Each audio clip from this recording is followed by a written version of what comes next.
Hello, and welcome to another edition of Beyond the Headlines, brought to you by the Post and Courier. I'm Glenn Smith. I'm the Watchdog and Public Service Editor at the paper. With me today are Senior Projects Reporter Tony Bartelme, Kailey Cota, just completed an amazing stint as the top editor at the Daily Gamecock newspaper at the University of South Carolina, and former USC professor Anindya Chanda, who is now the CEO of Mycologics LLC. And we're here today to talk about Mold U. It's a story we ran back on October 28th as part of our Uncovered project. It was a really cool effort that involved newspapers across the state and for the first time student newspapers, which was really neat. We had the Daily Gamecock, Kailey and her team, and also a representative from the Clemson Tiger newspaper. And we're looking into the growing problem of mold on campuses of universities and colleges across South Carolina, and found some very disturbing things. We found that college students faced at least 2,400 possible cases of mold in their dorms during the past 2 years. This was a crush of complaints that really underscores how students here and across the country are living in spaces that can make them ill. We're going to start off with Dr. Chanda. Can you tell us a little bit about the type of molds that are found here in South Carolina and why people should be concerned if they find mold in their dorm rooms or other places? Sure, Glenn. Just making sure you can hear me well. We can. Okay. When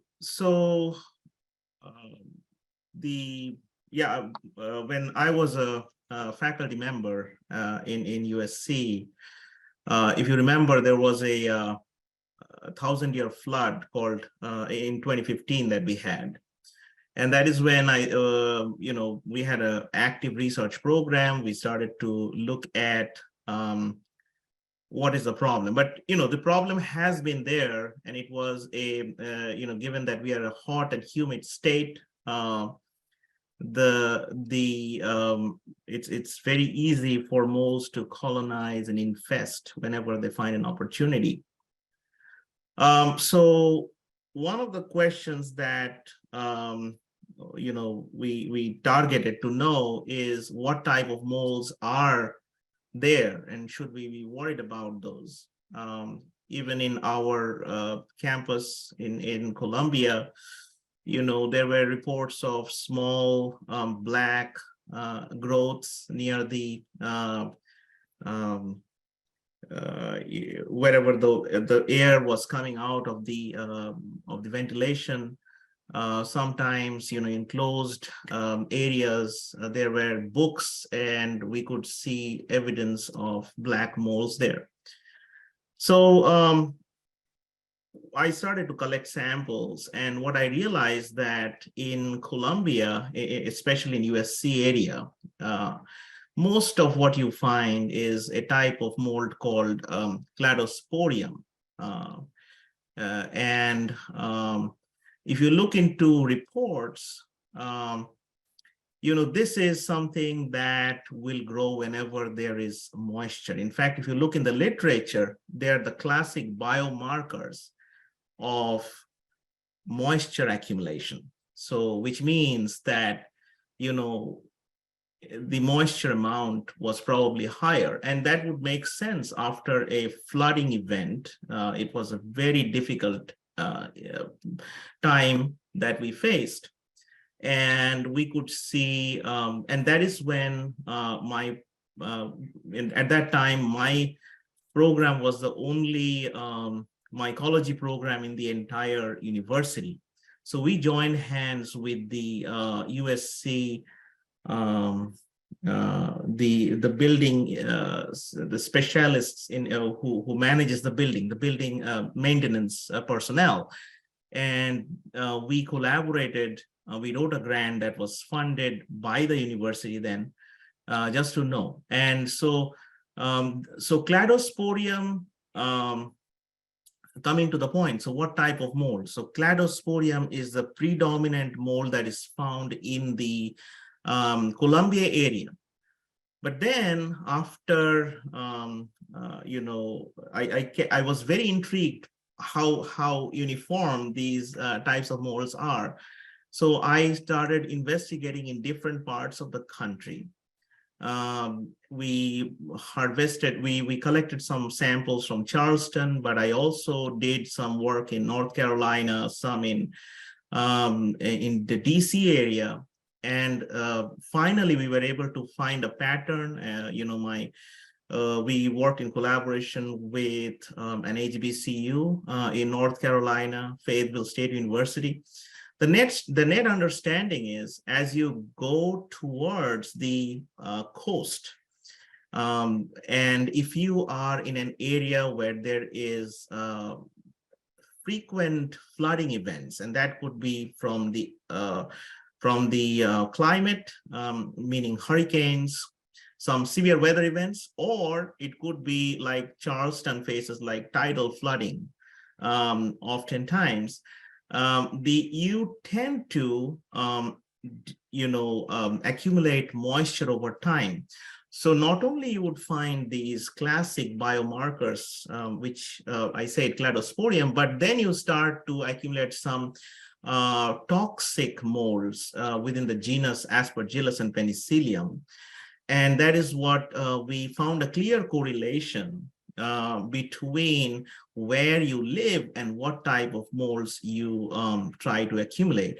So more you're going towards an area where you would start seeing frequent moisture accumulation, your types of molds will gradually change from like the classic biomarkers like cladosporium to a more toxic type of molds.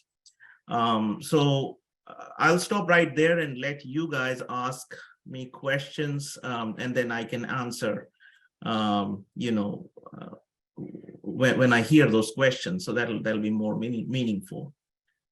Okay, great. We'll go around the horn and then come right back to you. I was remiss at the beginning of not mentioning that this is being recorded today. It's going to be sent out to everyone who's on the email list.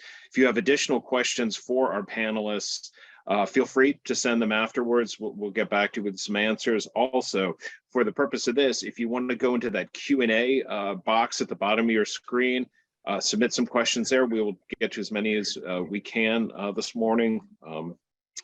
Moving on now to Tony. I wanted to get an idea, how did Mold You'd come about? Like, talk to me how this story got formulated. What made you decide to take a look at this right now? Yeah, thanks, Glenn. Like a lot of good stories, it began with a mystery. In this case, the death of a student earlier this year at South Carolina State. Amya Carr was a co-captain of the dance team, healthy, except she had asthma. But she was essentially rushed to the hospital one night and died there. And there was no real solid investigation into what happened. We learned later that there have been a lot of reports about mold in her dorm, and mold is a known contributor to asthma flare-ups. So we began to ask questions about her death, and that led to this idea of let's take a wider look at what's happening at all the universities in South Carolina.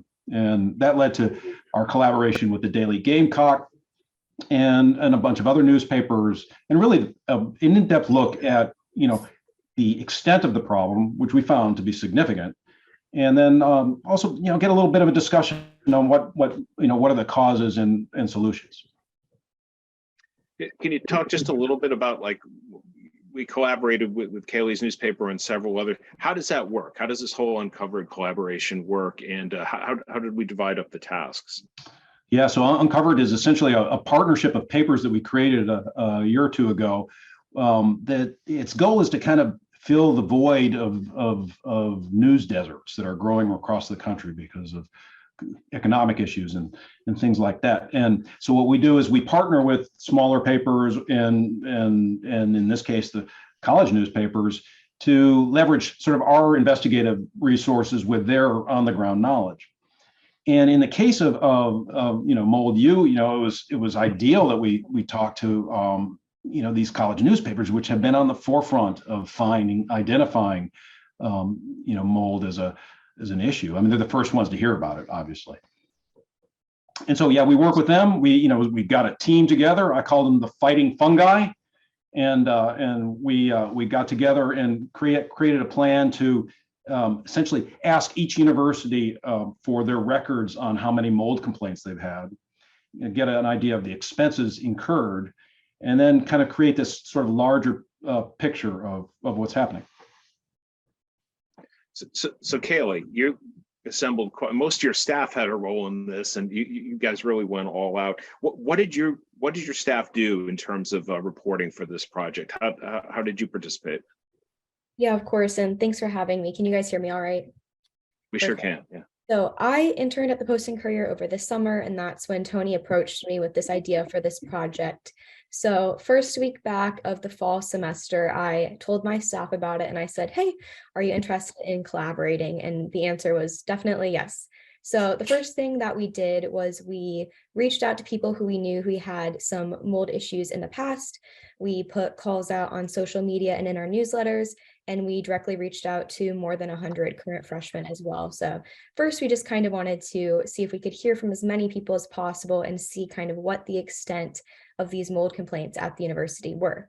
From there, we picked more than 20 or so people who had issues with mold in their dorms and interviewed them directly just to hear about their stories and get some information, which was really cool because some of the stories they told us we actually found as we then helped the Post and Courier comb through the FOIA requests that we made just for mold complaints.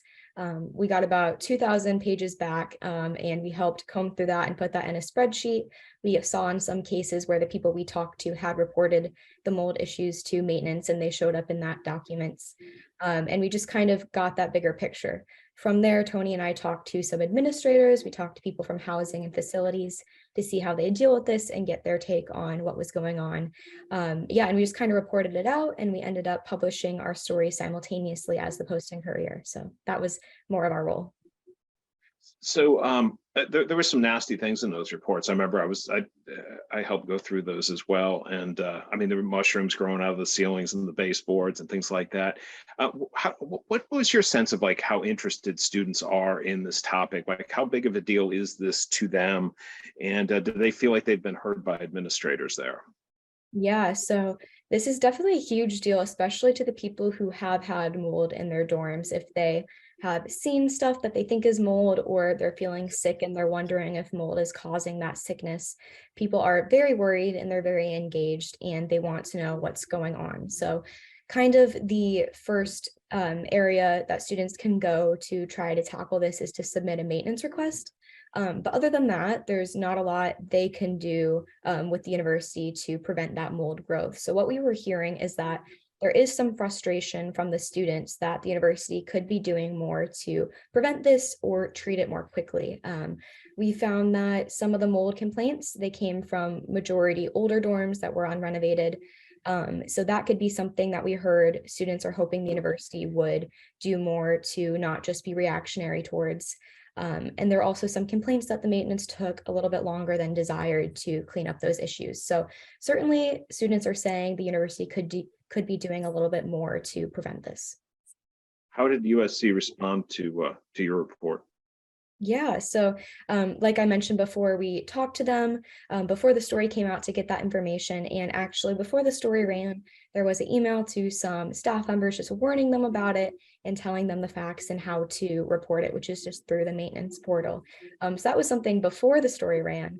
After the story ran, I didn't hear a lot directly from administrators, but I checked in pretty recently. They said they did see an uptick in some mold complaints after the story ran. And it sounds like largely they're continuing on with the course, responding to submitted complaints and that type of thing. Oh, great. Dr. Chanda, you taught a course at USC about mold, and you earned the nickname over time of, I guess, the mold detective. How did the university respond to your work over time, and how did they react to you raising concerns among students about mold? Yeah, I mean, I would say initially within the intellectual community, especially among the students, it was a very good response, and people really wanted, I was I served as when we had the hurricanes, right? I have served as a hurricane expert on combating molds for the state of South Carolina. And that was until I was in office. My colleagues were very appreciative about about my research, given that, number one, I was the only mold expert who was interested in spending time in solving indoor mold problems. And remember, these are really research hard to sustain because there is not a lot of money that comes. You get money when people die and you have the evidence that people are dying, cancer and other things. Mold is like a silent thing. So you get exposed to that, you get immune compromised, and then you die of other diseases. So there's not a lot of money, but my colleagues, they have supported me, especially in Arnold School of Public Health, where I was a faculty member. They supported me, they voted that I be tenured and promoted. But then the university, actually my tenure was denied. So even after creating this enormous teaching program, I started a course realizing that, the only way we can combat the mold problem, especially university, is to start an education program. What are the things that we need to worry about, how to prevent a disaster from happening. There are many things that the students can do themselves, and most importantly, understanding what causes the molds to grow and when are they vulnerable to those things. So it started with a course, with, I believe the first time I taught was 2 students, then it climbed up to 7. And when in the final class that I taught, it was 80 students. We had to get a separate room to fit all the students. And I couldn't, accommodate all the students wanting to take the course. Students were immensely, appreciative about the need of the course. There was a tremendous enthusiasm within the biology department, chemistry, medicine. It was a big course that we built in a very short amount of time, and that told me how serious the problem was and how there is a demand for learning. And from a university perspective, when you establish a new course, and you get this enrollment, students enrolling, it also helps the university get this tuition. So I thought it was a win-win for everyone. And then given that I was the only expert interested in these issues, I was helping the state of South Carolina. We realized through time, there are several counties that I wrote this list. There are several counties that are affected and would have benefited if my program survived. And that includes, Horry County, Georgetown, Dillon, Marion, Beaufort, Charleston. I mean, these are, if you look at their positions and look at the demographics, the majority of these are underserved communities and are hugely at risk of getting this effects of tidal flooding. So public awareness is very important. And having an education program in a flagship university is one of the top needs that the state needs. I mean, so so I was very sad to see that program being stopped, but I have been in touch with, other universities so that the research and the awareness doesn't stop. And that is how probably Tony and I got together. And we shared, and I'm very appreciative of the efforts that you all are doing. That is exactly what we need, is not freak out about a problem, not to suppress. Like you don't suppress a mold problem, you face it, and that's the only way to solve it. And it's very easy. And we had been doing it for a while. And, we can do it together. It takes a community to face this problem. And awareness is the only way to deal with it. Dr. Chanda, you told me that it's real easy, and I think maybe that's a good thing to follow up on. Why is it so? How is it easy to prevent mold and mold exposure? Yeah. So, Kailey actually brought up a point. She mentioned that in some instances, it took some time to respond, right? That is the biggest. So if you go in, so first you have to realize why a mold would infect your home. And Tony, you and I had this discussion before, so I wanted to bring this up again. You see, a mold is not an animal, so it cannot run to get its food, right? A mold is not a plant because it's not green. It cannot photosynthesize and make its own food. So now it has to survive in the environment, right? And so the only way it does is it makes a wonderful mixture of enzymes that it would send it out to the environment, try to digest whatever it gets, and then it has to absorb back as food. The only way it sends out these enzymes and absorbs the digested nutrients is through water, right? So you need to have moisture for them. So if you can cut that moisture, that would stop their growth altogether, which is why if you look in the EPA website, they would say that moisture is, so if you have moisture, don't even look at the molds. You have to treat the moisture and the humidity. That is the only way you can stop mold growth altogether. See, now what happens is, so and this I've seen in buildings, residential homes, everywhere. Like people normally see a black stuff growing, and then they freak out, right?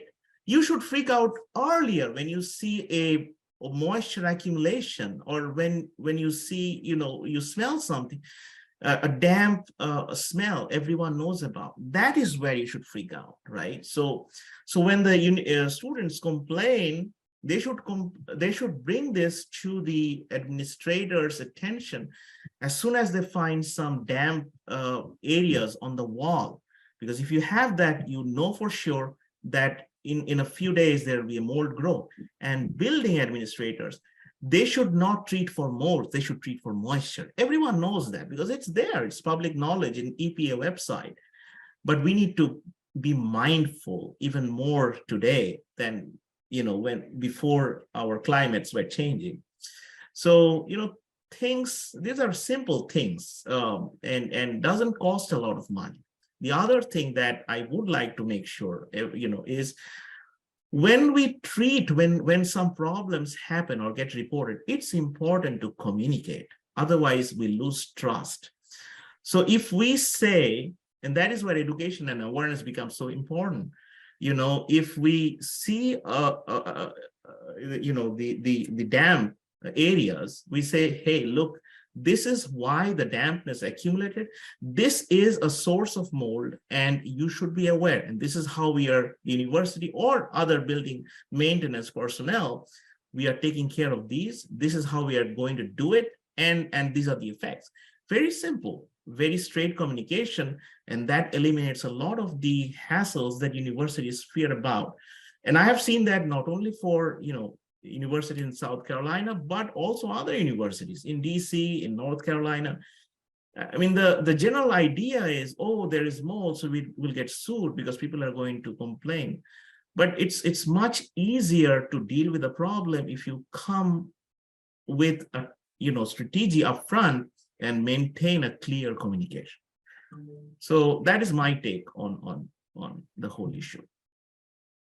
Yeah, people do freak out about it when they see that. And I guess there's some people that say it doesn't seem to be that big of an issue, and other people think it's like the Black Plague as soon as it's in your house.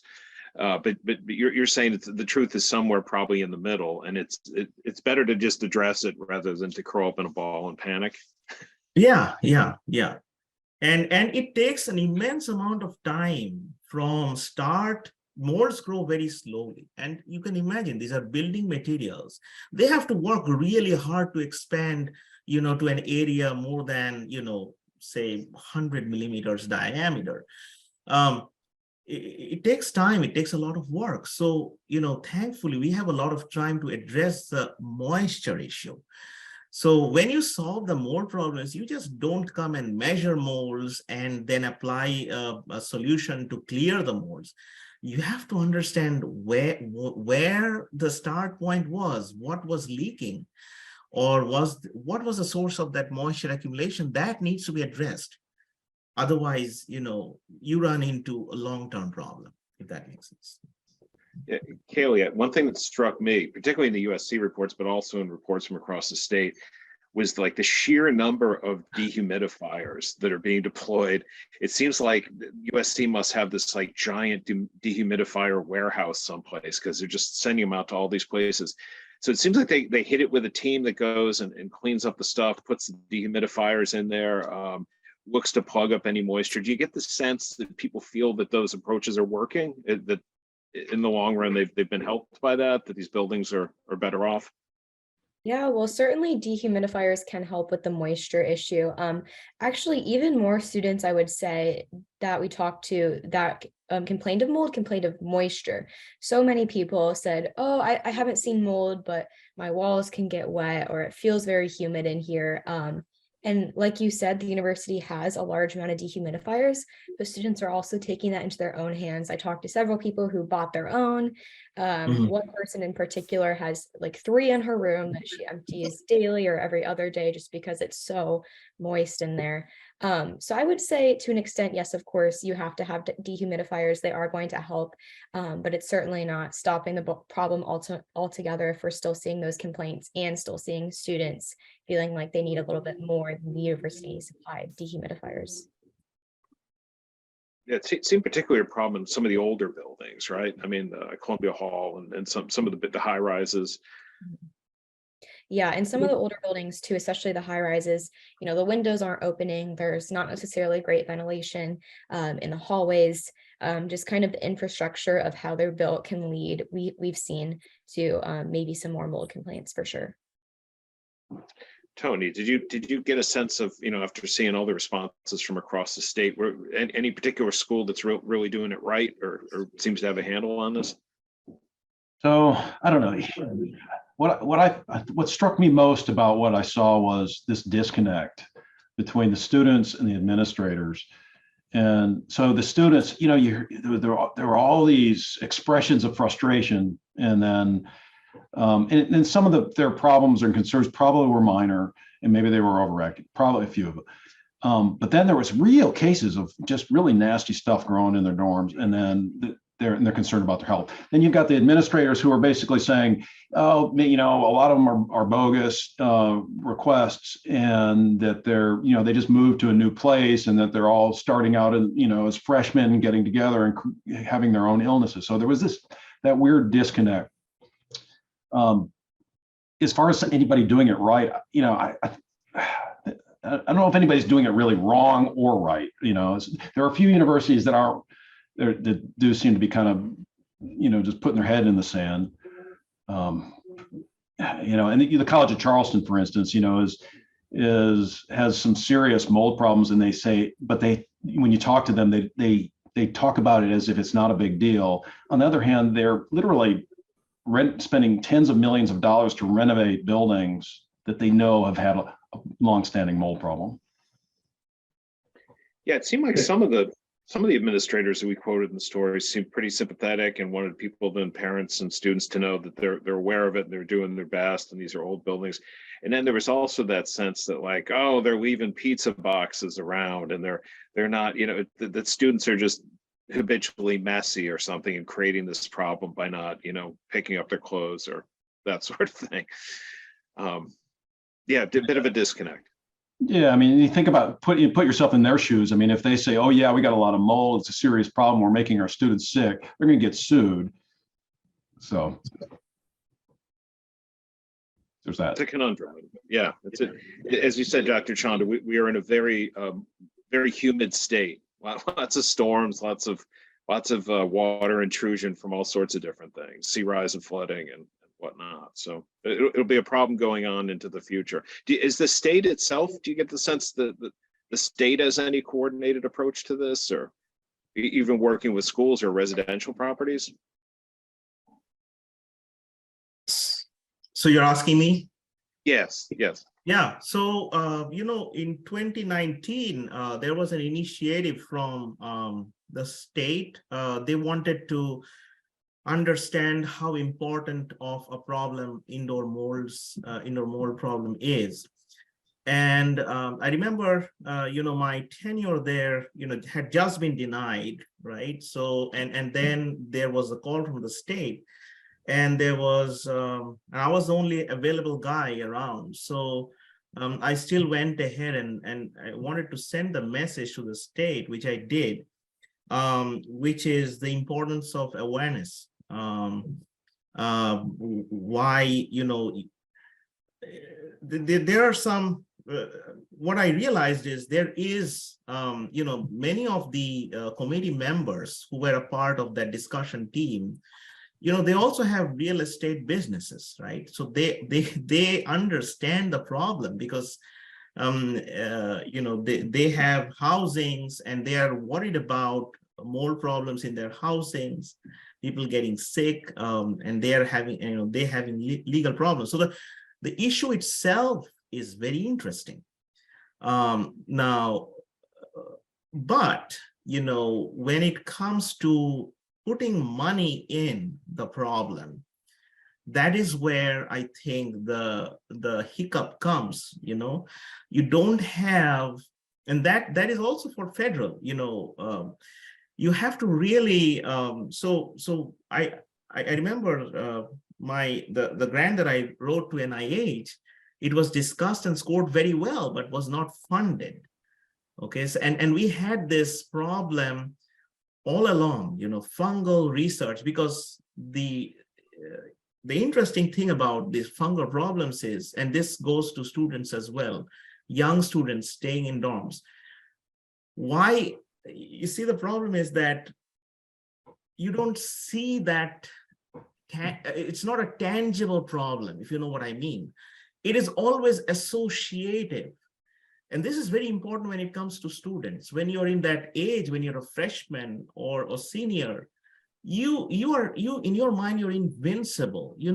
We have a healthy body. There's nothing that can make you sick. And that is where the problem starts. If you start getting exposed to the mold volatiles or mold spores without you, and it becomes a chronic exposure issue, then you start becoming vulnerable later on to other problems. You start developing asthma and other immune, especially now we are in the stage of COVID. So you would have higher chance of getting COVID and becoming sick from it if you had an early exposure of mold problems. The reverse is also true. We are a nation coming from this COVID illnesses. We don't know yet how much immune weakened we are. Now, if we go back and stay in those dorms, our response will be not same. Our body response will be weaker to those molds, which is why it is even more important now to understand the health implications of mold exposures. And that is why what you're doing is so important at this point. Well, that's great. We are out of time here today, so I want to thank all of our panelists for joining in this really extremely interesting.